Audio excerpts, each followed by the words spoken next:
और अब वक्त है आक्रमण सुपरफास्ट का। इजरायली वायुसेना ने गाजा पट्टी पर कहर बरपाया है। हमास के हेडक्वार्टर को जमींदोज कर दिया है। इस हमले में हमास के दक्षिणी जिले के कमांडर की भी मौत हो गई है। उत्तरी गाजा पट्टी में हमास के सैन्य ठिकानों पर इजरायली वायुसेना के लड़ाकू विमान, हेलीकॉप्टर और विमान बड़े पैमाने पर हमले कर रहे हैं। इस विध्वंसक हमले में दक्षिणी जिले में हमास का कमांडर मारा गया। इजरायली सेना ने कहा कि गाजा पट्टी के उत्तर में करीब 250 सैन्य ठिकानों पर हमले किए गए। वहीं लेबनान की ओर से इजरायल पर हिजबुल्लाह के रॉकेट दागने के बाद तनाव बढ़ गया है। हिजबुल्लाह ने कुछ ही घंटों में इजरायल की ओर दर्जनों रॉकेट दागे।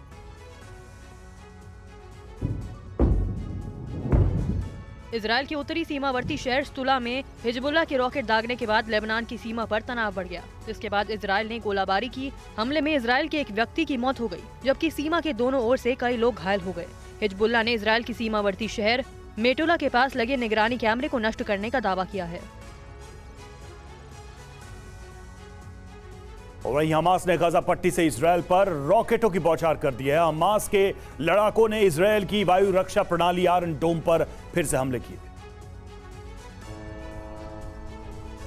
अमेरिकी युद्धपोतों की तैनाती के बाद हमास ने गाजा पट्टी से इजरायल के ऊपर आयरन डोम रक्षा प्रणाली पर रॉकेट की बौछार की। तस्वीरों में इजरायल की आयरन डोम रक्षा प्रणाली नष्ट करने के लिए किए गए रॉकेट की बौछार देख सकते हैं।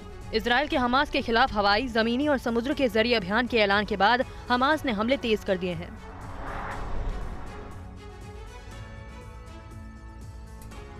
इजरायली सेना ने गाजा से लाए गए हमास लड़ाकों के हथियार का जखीरा दिखाया।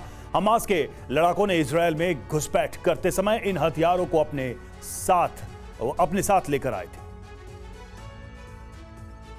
इजरायली सेना ने हमास के लड़ाकों से बरामद विस्फोटकों, हथगोलों और राइफलों को प्रदर्शित किया। साथ ही दावा किया कि पिछले हफ्ते गाजा की सीमा से लगे गांव पर हमले के दौरान हमास लड़ाकों ने इसका इस्तेमाल किया था।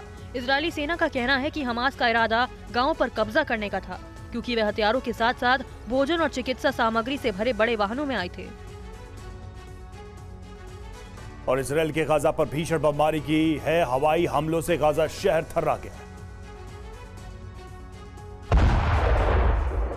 इजरायली वायुसेना का गाजा पट्टी पर हवाई हमला लगातार जारी है। इजरायली वायुसेना के लड़ाकू विमान और हेलीकॉप्टर बड़े पैमाने पर हमले कर रहे हैं। इजरायली सेना के भीषण हमलों से गाजा के ऊपर विस्फोटकों और धुएं के काले गुबार देखे जा सकते हैं। हर तरफ सिर्फ आग, धुआं और लोग इधर उधर भागते नजर आ रहे हैं।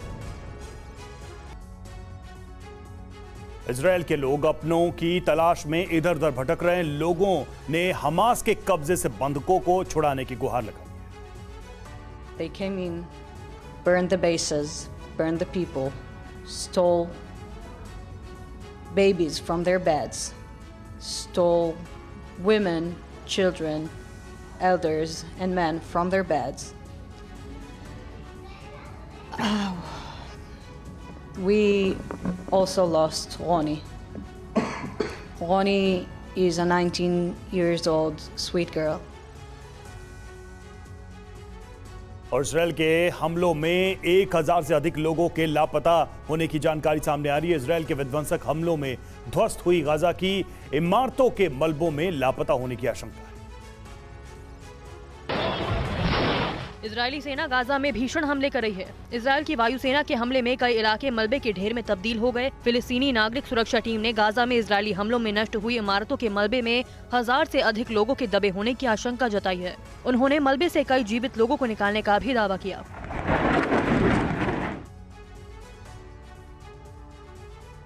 मैड्रिड में फिलिस्तीन समर्थकों ने रैली निकाली। गाजा पर हो रहे हमले का विरोध किया।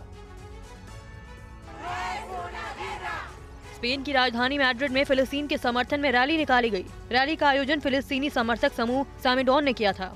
जर्मनी ने हाल ही में सैमेडोन नाम के इस समूह पर प्रतिबंध लगा दिया था, क्योंकि इजरायल पर हमास के हमले का जश्न मनाने वाली सामग्री सैमेडोन समूह ने ऑनलाइन साझा की थी। वहीं फिलिस्तीनियों के समर्थन में पाकिस्तान के कराची शहर में हजारों लोगों ने रैली निकाली। प्रदर्शनकारियों ने इजरायल विरोधी नारे भी लगाए। इजरायल और हमास के बीच चल रहे जंग के बीच फिलिस्तीनियों के साथ एकजुटता दिखाने के लिए पाकिस्तान के कराची में हजारों लोगों ने रैली निकाली। रैली का आयोजन पाकिस्तान की कट्टरपंथी इस्लामी जमात इस्लामी पार्टी ने किया।